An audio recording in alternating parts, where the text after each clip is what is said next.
Deus colocou no meu coração falar hoje sobre felicidade. E eu quero falar sobre a felicidade do justo. Um salmo muito conhecido, Salmo 1. Salmo de número 1. Diz a palavra do Senhor: bem-aventurado é aquele que não anda no conselho dos ímpios, não tem no caminho dos pecadores, nem se assenta na roda dos escarnecedores. Pelo contrário, o seu prazer está na lei do Senhor, e na sua lei medita de dia e de noite. Ele é como a árvore plantada junto a uma corrente de águas, que no devido tempo dá o seu fruto, e cuja folhagem não murcha, e tudo o que ele faz será bem sucedido. Verso 4: os ímpios não são assim, são, porém, como a palha que o vento dispersa. Por isso, os ímpios não prevalecerão no juízo, nem os pecadores na congregação dos justos. Pois o Senhor conhece o caminho dos justos, mas o caminho dos ímpios perecerá. Podeis sentar.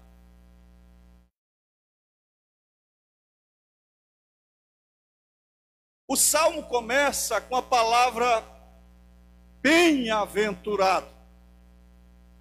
Esta expressão significa na Bíblia felicidade.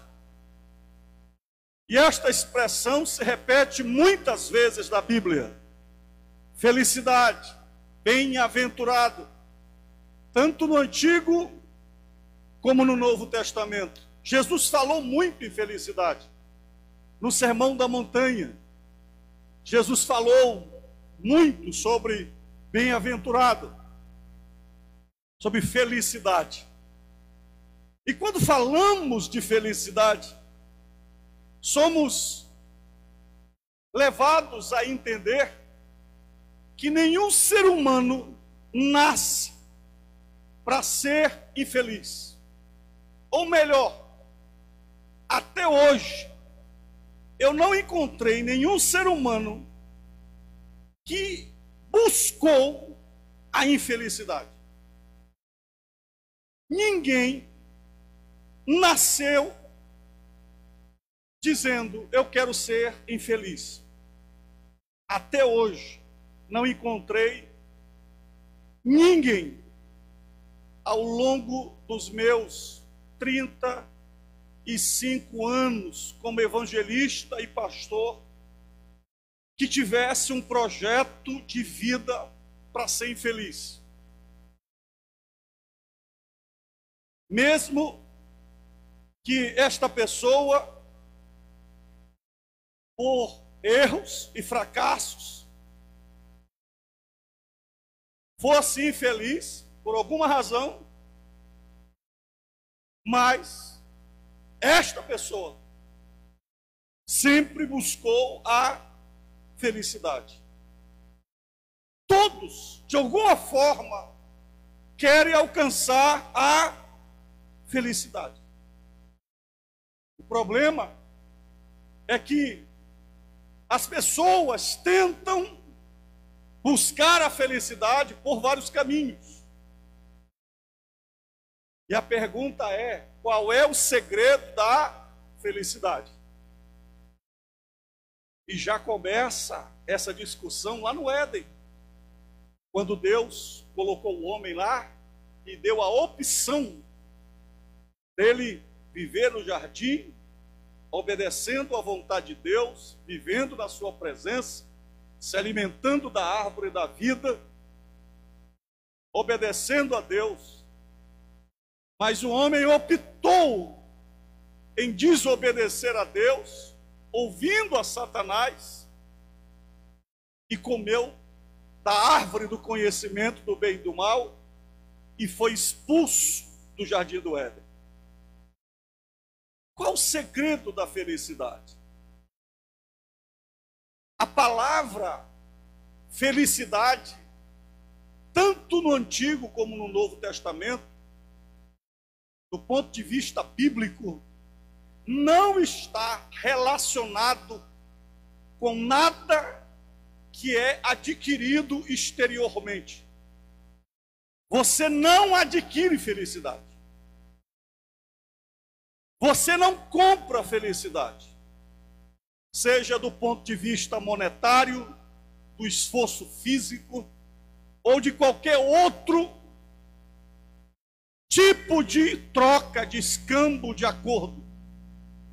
Do ponto de vista bíblico, felicidade não se adquire. Felicidade não é externa a você.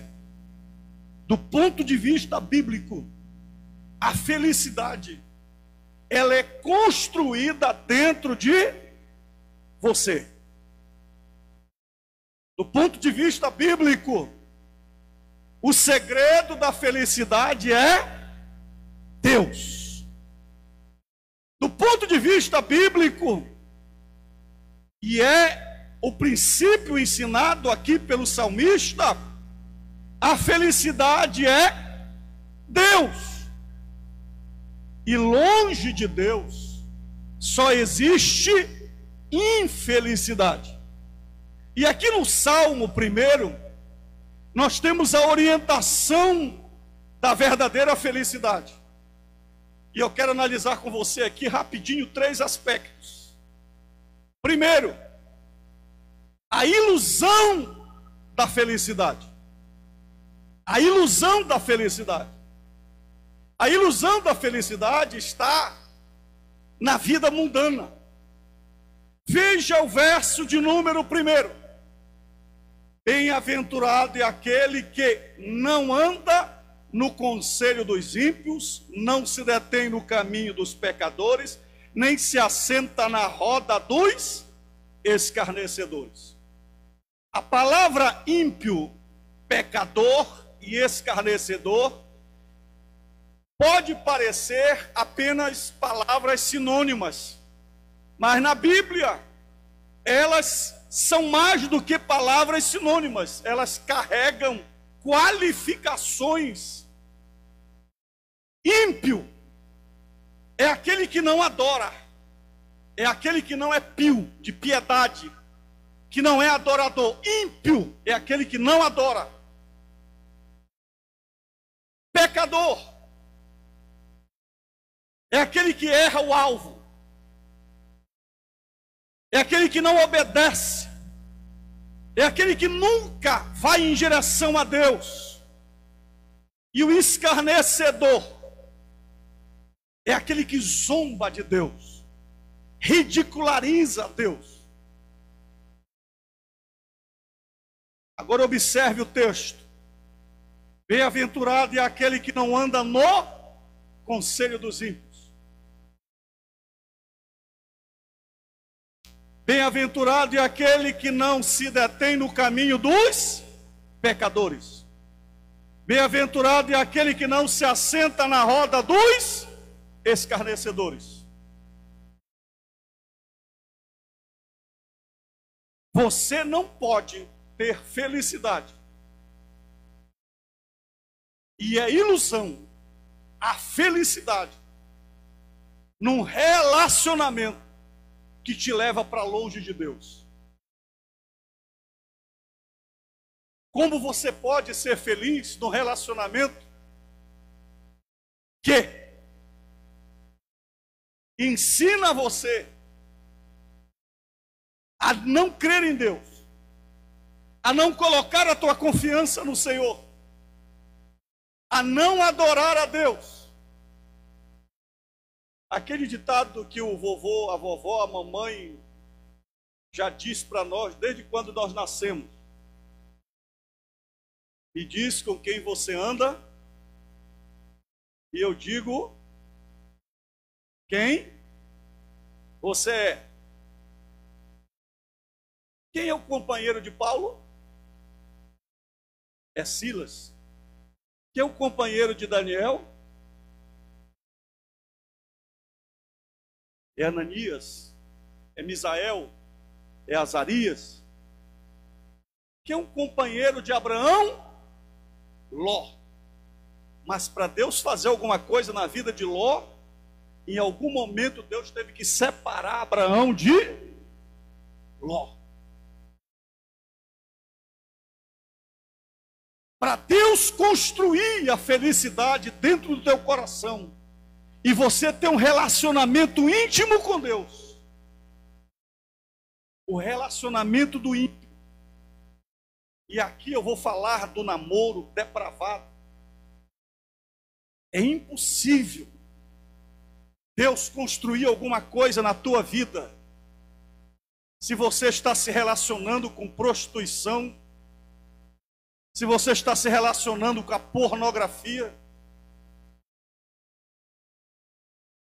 Como você pode permitir que Deus construa a felicidade, habitar dentro do teu coração, que Deus venha habitar dentro do teu coração, se a tua companhia são pessoas que te levam a desobedecer a Deus, a errar constantemente diante de Deus? Como você pode ver Deus construindo alguma coisa na tua vida se você participa da roda daqueles que zombam de Deus? E eu aqui não estou falando de evangelização, não. Aqui não estou falando de pregação do evangelho. Aqui eu estou falando de você querer comungar dos prazeres do mundo, porque você ainda não está liberto. É diferente. Vida degenerada. O texto diz assim: quem anda na impiedade, daqui a pouco se detém no pecado, daqui a pouco se assenta com os escarnecedores. Sabe, queridos, a ilusão da infelicidade é que o pecado, ele é degenerativo. Da mesma forma que a santidade me aproxima de Deus, o pecado me distancia de Deus. Não tem como eu brincar com o pecado e ser feliz. Não tem como eu encher os meus olhos de coisas que desagradam a Deus. Não tem como eu passar a semana toda tendo uma vida completamente contrária à vontade de Deus e ser feliz no domingo. Não tem como. Porque vida cristã não é vida dupla. Vida cristã não é ter uma vida religiosa e ter uma vida privada. Vida cristã é vida integral. Vida cristã é uma só vida. Eu tenho que ser o mesmo pastor Enaldo aqui no púlpito, o mesmo pastor Enaldo no quarto com a minha mulher, o mesmo pastor Enaldo lá na minha casa, na minha rua com os meus vizinhos, lá dentro do ônibus, em qualquer lugar. O texto diz assim: quem anda na impiedade, diz o texto, bem-aventurado, é feliz, é aquele que não anda no conselho dos ímpios. Porque aquele que anda no conselho dos ímpios não se detém no caminho dos pecadores. Porque se você anda, daqui a pouco você se detém. Se você se detém, daqui a pouco você se assenta na roda dos escarnecedores. Basta que você veja a primeira página da internet, aquela página pornográfica. Se você viu a primeira página, teu coração foi afetado, o diabo vai dizer: vê a segunda, vê a terceira. Se você trai a tua mulher a primeira vez, vai ficar fácil você trair a segunda, a terceira vez. Eu vi um bandido falando, um bandido que tinha matado, se não me engano, 35 pessoas. E o repórter, entrevistando ele, perguntou para ele: você lembra de todas as vítimas que você matou? Ele disse: vagamente. Ele disse: de quais você lembra? Ele disse: eu lembro das primeiras. E eu lembro da primeira.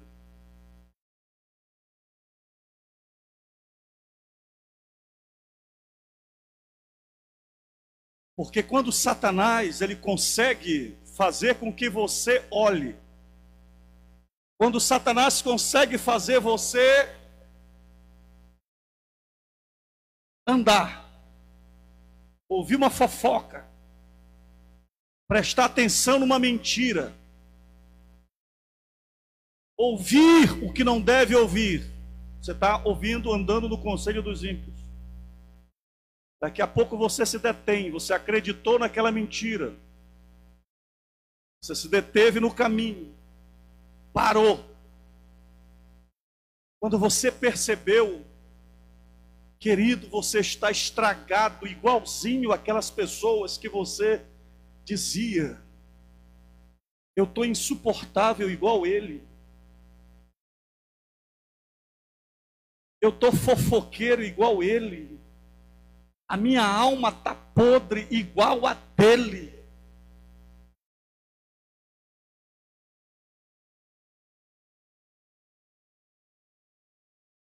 A ilusão da felicidade, vida de condenação. O texto diz, verso 5: os ímpios não prevalecerão no juízo. Porque é impossível ter felicidade longe de Deus. Porque quem não adora a Deus já tem uma sentença. O texto está dizendo: os ímpios não prevalecerão no juízo. E esse texto combina com João 3,17. Se você lê João 3,16, que todo mundo só lê João 3,16. Porque Deus amou o mundo de tal maneira que deu o seu Filho unigênito para que todo aquele que nele crê não pereça, mas tenha a vida eterna. Beleza, tudo certo. Mas veja o 17. Porque Deus não enviou o seu Filho ao mundo para condenar o mundo, mas para que o mundo seja salvo por ele. Mas quem não aceitar o Filho, o que está escrito lá? Já está o quê? Condenado. Eu já ouvi vários pregadores pregando errado, dizendo assim: quem não aceitar a Jesus como Salvador vai para o inferno. É mentira. Quem não aceitar Jesus como Salvador não vai para o inferno, não. Ele já ia para o inferno de qualquer jeito. Quem está entendendo o que eu estou falando? Se Jesus não viesse ao mundo, nós já iríamos para o inferno. Porque o mundo já está condenado. O salário do pecado é a morte. Jesus não veio ao mundo para nos condenar. Jesus veio ao mundo para nos libertar do juízo. Porque sem Deus a felicidade é uma ilusão. Porque vida de solidão. Olha o que diz o verso de número 5: nem os pecadores na congregação dos justos, O texto está dizendo que os pecadores não permanecem na congregação dos justos. Eu vou falar algo aqui para você, eu não quero que ninguém me entenda mal. Mas quem não presta, não fica do lado de quem presta.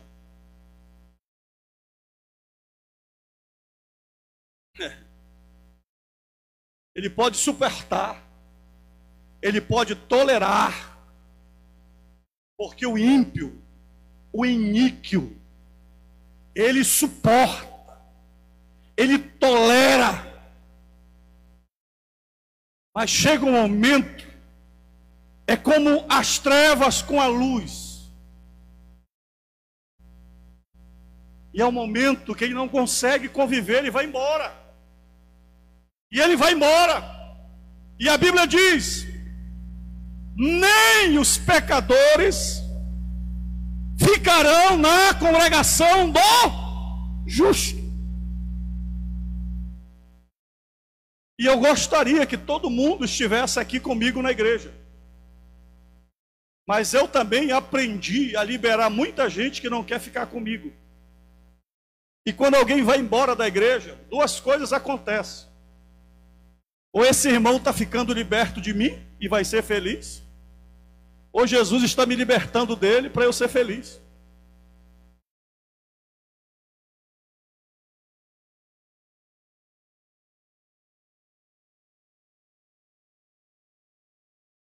E a libertação de Deus na tua vida e na tua família. Porque a Bíblia diz assim: ou como sabes, ó mulher, se salvarás teu marido? Porque a tua felicidade não é teu marido. A tua felicidade não é teu esposo. A tua felicidade não é teu pai. A tua felicidade não é tua mãe. A tua felicidade tem que ser Jesus dentro do teu coração. E se Jesus estiver na tua vida, no teu coração, aí sim você estará pronto para salvar o teu pai, a tua mãe, a tua esposa e o teu esposo. Porque você não pode casar para ser feliz. Eu vou casar para ser feliz. Esse fardo de casar para ser feliz. Não, ninguém casa para ser feliz. A fonte de felicidade da minha vida é a Thelma. Coitada da Thelma.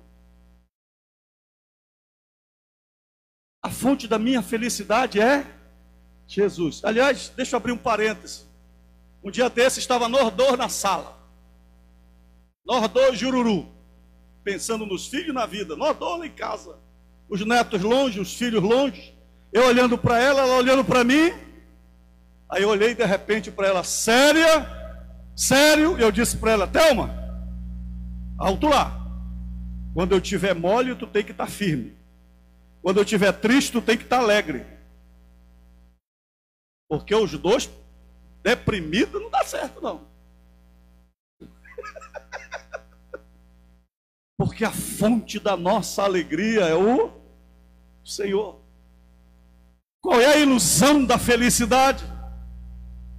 A vida de derrota, longe de Deus. Olha o que diz o verso 6: mas o caminho dos ímpios perecerá. Os ímpios, aquele que não adora a Deus, não tem a bênção de Deus. Você pode fazer concurso público, você pode casar com a mulher mais bonita, você pode ter grana de um salário alto, de ganhar 20 mil, 30 mil, você pode ganhar na loteria, mas o texto está dizendo: o caminho dos ímpios perecerá. Então, Salmo 1 está dizendo que é uma ilusão você pensar que você tem felicidade longe de Deus. Porque a vida mundana não traz felicidade. Porque a vida é degenerada longe de Deus. Porque a vida longe de Deus é uma vida de solidão. A vida longe de Deus é uma vida de derrota. Agora, o que é que o Salmo 1 diz? Que Deus é a felicidade.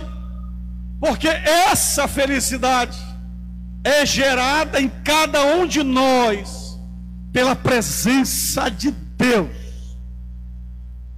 Olha o verso de número 1 e o verso de número 2 diz assim: pelo contrário, o seu prazer está na lei do Senhor.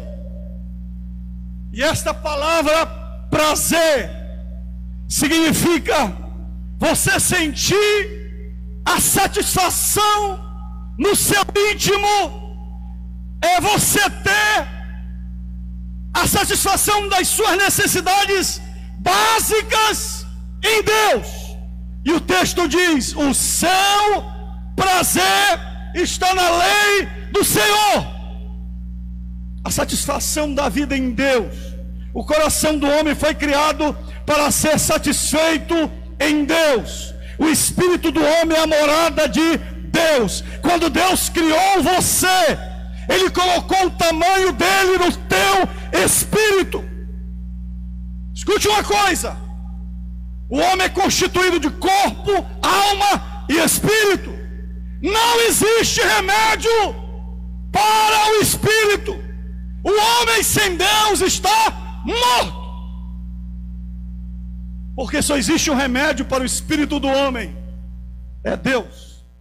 E é por isso que a felicidade é quando o homem se encontra com Deus. Qual é o tamanho do teu espírito? É o tamanho de Deus. Então a felicidade não é dinheiro. A felicidade não é só ter saúde. Você pode ter saúde física e não ser feliz.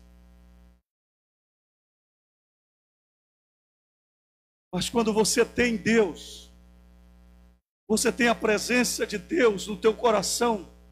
Quando eu obedeço às leis de Deus, tenho a garantia da sua presença na minha vida. No pensamento e ideias e conceitos de Deus, o texto diz: na sua lei medita de dia e de noite. A nossa mente deve ser dominada pelos pensamentos de Deus. Devemos ter a mente de Cristo. Paulo, Filipenses capítulo 4, verso 8, ele diz: tudo que é verdadeiro, tudo que é honesto, tudo que é justo, tudo que é louvável, seja isto que ocupe o vosso pensamento. O que é a felicidade? É você ser dominado por Deus, pelos pensamentos de Deus, pela ideia de Deus, pelos projetos de Deus, por aquilo que Deus é, e não por aquilo que Deus não é. O que é a felicidade? É você trazer para dentro de você a grandeza de Deus. Sabe, queridos, a ceia do Senhor que Jesus mandou nós fazermos todos os dias, Ele diz: fazer isto em memória de... Fazer isto todas as vezes que pensardes. Fazer isto em memória de mim. Fazer isto em memória de... Todas as vezes que comerdes o pão, todas as vezes que beberdes o vinho, vocês estarão lembrando de mim, das minhas conquistas, da minha vitória na cruz do Calvário. O mundo é uma guerra de conceitos, de pensamentos, do secularismo. Hoje a nossa Revida Escola Dominical falou sobre isso. Nós vivemos numa guerra de conceitos entre o secularismo. Deus não existe, o que existe é um mundo secular, é o homem no trono. O que existe é o relativismo, nada é absoluto. Não existe verdade absoluta, tudo é relativo. Não existe anjos, não existe céu, não existe casamento, não existe família, não existe mais identidade. O homem não nasce homem, mulher não nasce mulher. A construção da identidade é histórica. Não existe construção na identidade genética. Eu tenho uma identidade genética, mas eu tenho uma identidade histórica. Se eu quiser ser homem, eu sou. Se eu quiser ser mulher, eu sou. Eu decido. Salmo 139 não existe. Não existe propósito eterno. Se eu acreditar nisso, eu estou perdido. Mas o Salmo primeiro diz que eu tenho que acreditar naquilo que Deus me ensina na sua palavra. Efésios capítulo 1, verso 1. Que Ele me escolheu nele antes da fundação do mundo. E Ele me elegeu para louvor da sua glória.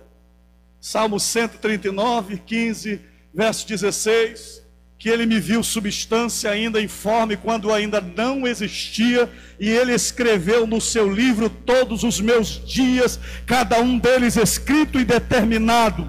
Ele me colocou na terra como homem, como mulher. Ele colocou neste mundo cada um dos meus pensamentos. Você é homem, você é mulher. Você nasceu para realizar um propósito de Deus nesta vida. Quem pode dar glória a Deus, levante as suas mãos. Você não é o que o sociólogo diz que você é. Você não é o que o movimento gay diz que você é. Você é o que Deus diz que você é.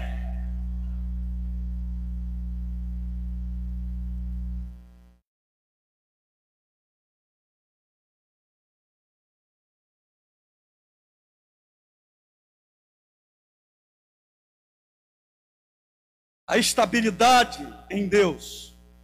Verso 3. Ele é como a árvore plantada. O justo é plantado por Deus em seus valores e princípios. Ele tem estabilidade. Ele é diferente do ímpio, que com uma palha seca é dispersada pelo vento. O texto diz: os ímpios não são assim, são como a palha que o vento dispersa. O justo não. O justo é plantado por Deus. Nós somos como uma árvore plantada por Deus. Nós temos a provisão de Deus. Olha o verso 3. Junto a uma corrente de águas. A água é a figura do poder do Espírito Santo. O justo, ele tem o poder do Espírito Santo na sua vida, que nos dá alimento, energia, força, que provê na nossa vida tudo que nós precisamos. Tem horas que a nossa vida parece que está fraca, parece que nós vamos desanimar, mas vem a fonte gloriosa do Espírito Santo e molha as nossas raízes, e nós então brotamos novamente, porque nós temos o quê? O poder do Espírito Santo de Deus na nossa vida. A bondade de Deus. Olha o verso de número 6. Pois o Senhor conhece o caminho dos justos. Aí você diz: pastor, mas o Senhor também não conhece o caminho dos ímpios? Conhece. Mas o sentido aqui de conhecer o caminho do justo é que o Senhor reserva especialmente para o justo o seu cuidado, a sua proteção, os seus milagres. Deus está atento a cada particularidade da nossa vida. E eu quero profetizar para você que no meio de cada tribulação que você está passando, Deus está provendo o milagre na sua vida e a vitória na sua vida. Terceiro lugar, eu quero terminar finalizando. O salmista conclui dizendo: a expressão da felicidade do justo. Ele diz que a nossa felicidade, ela é expressada no tempo de Deus. Verso 3 ele diz: no devido tempo. Nós vivemos no tempo de Deus, no devido tempo. E aí eu quero profetizar para você não ser dominado pela ansiedade. Nós passamos por lutas. Há momentos em que você pode perceber que parece que não vai acontecer nada. Mas eu quero profetizar para você que pode ser que o milagre demore 25 anos, como Abraão. Parecia que não ia acontecer nada, mas o Isaac nasceu. Talvez o devido tempo para você, daquilo que Deus quer realizar na tua vida, é diferente, mas vai acontecer. Mas a diferença é a presença de Deus na tua vida. Segundo lugar, a felicidade no propósito de Deus. O texto diz: no devido tempo dá o seu fruto. Nós vivemos para o fruto designado por Deus. Cada árvore tem o seu fruto próprio. O açaí nasce do açaizeiro, a manga da mangueira. Cada árvore dá o seu fruto de acordo com a sua essência. E nós somos felizes quando nós aceitamos a capacidade que Deus tem nos dado, dons, talentos, a nossa natureza, da forma como Deus nos criou. Às vezes queremos nos comparar um com o outro, às vezes queremos nos medir um com o outro, às vezes queremos medir o nosso fruto com o irmão. E o texto diz: no devido tempo dá o seu fruto. Terceiro lugar, felicidade na beleza de Deus. Verso 3 diz: e cuja folhagem não murcha. Folhas falam da beleza e da exuberância. Nós refletimos a beleza e a glória de Deus.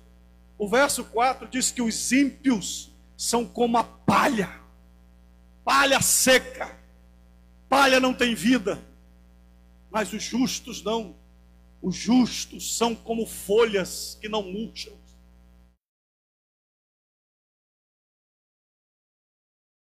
O teu rosto, o teu olhar é o testemunho da glória, da beleza de Deus na tua vida.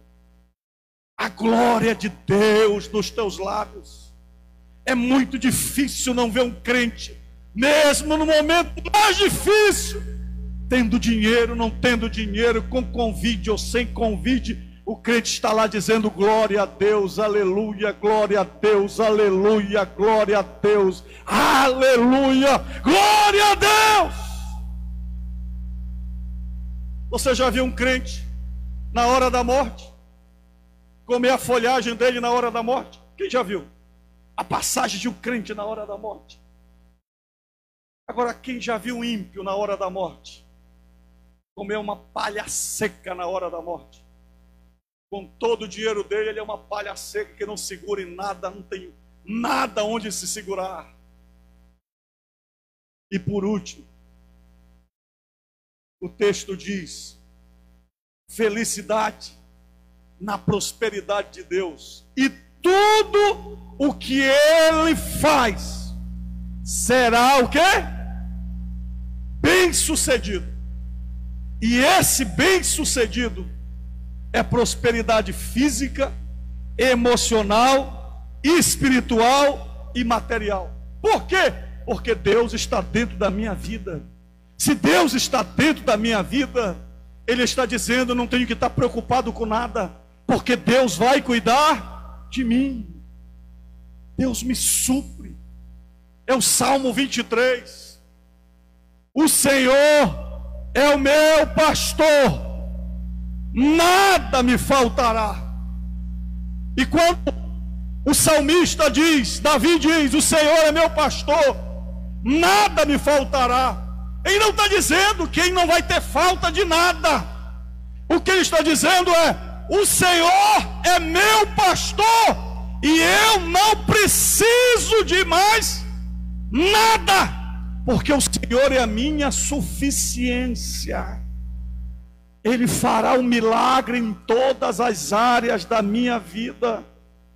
Ele vai ser a minha prosperidade espiritual, Ele vai ser a minha prosperidade psicológica, Ele vai ser a minha prosperidade física, Ele vai ser a minha prosperidade material. É por isso que na Bíblia o Senhor é o Jeová Shalom, o Senhor é a minha paz. Crente fica aflito? Crente fica aflito? Fica ou não fica? Crente fica atribulado? Fica. Mas o que é que a gente grita? Senhor, me dá a tua paz. Crente vai para o SPC? Crente vai para o SPC? Vai? Cai? Crente aqui fica desempregado? Quem fica aqui desempregado? Não vou nem perguntar aqui quem está no SPC. Mas quem acredita que Deus multiplica o azeite da viúva aqui? Quem crê que Deus manda maná do céu? Quem crê que Deus anula a dívida aqui, levanta a mão. Ah, irmão, se eu fosse contar milagre para você. Agora, a tua felicidade não está em Deus, porque Ele vai anular a tua conta, não. A tua felicidade é porque Deus já está na tua vida. Ele é a tua provisão, Ele é a tua paz, Ele é o teu soldado, Ele é o teu guerreiro, Ele é tudo para você. Bem-aventurado. Fique em pé em nome do Senhor Jesus. Onde você estiver, eu quero orar por você agora.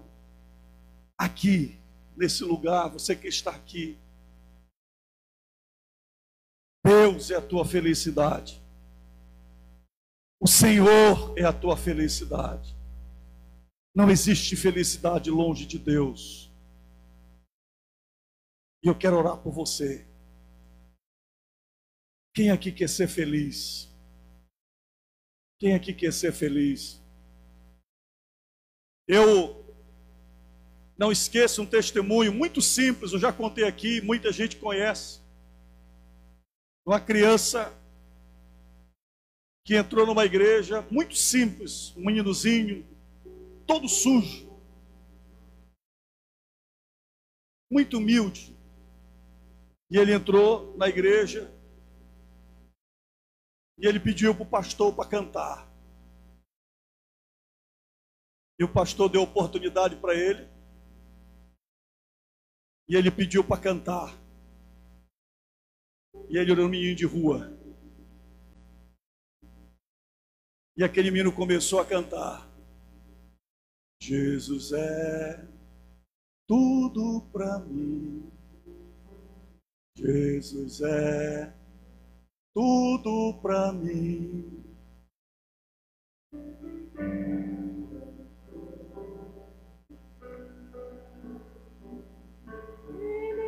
Você conhece?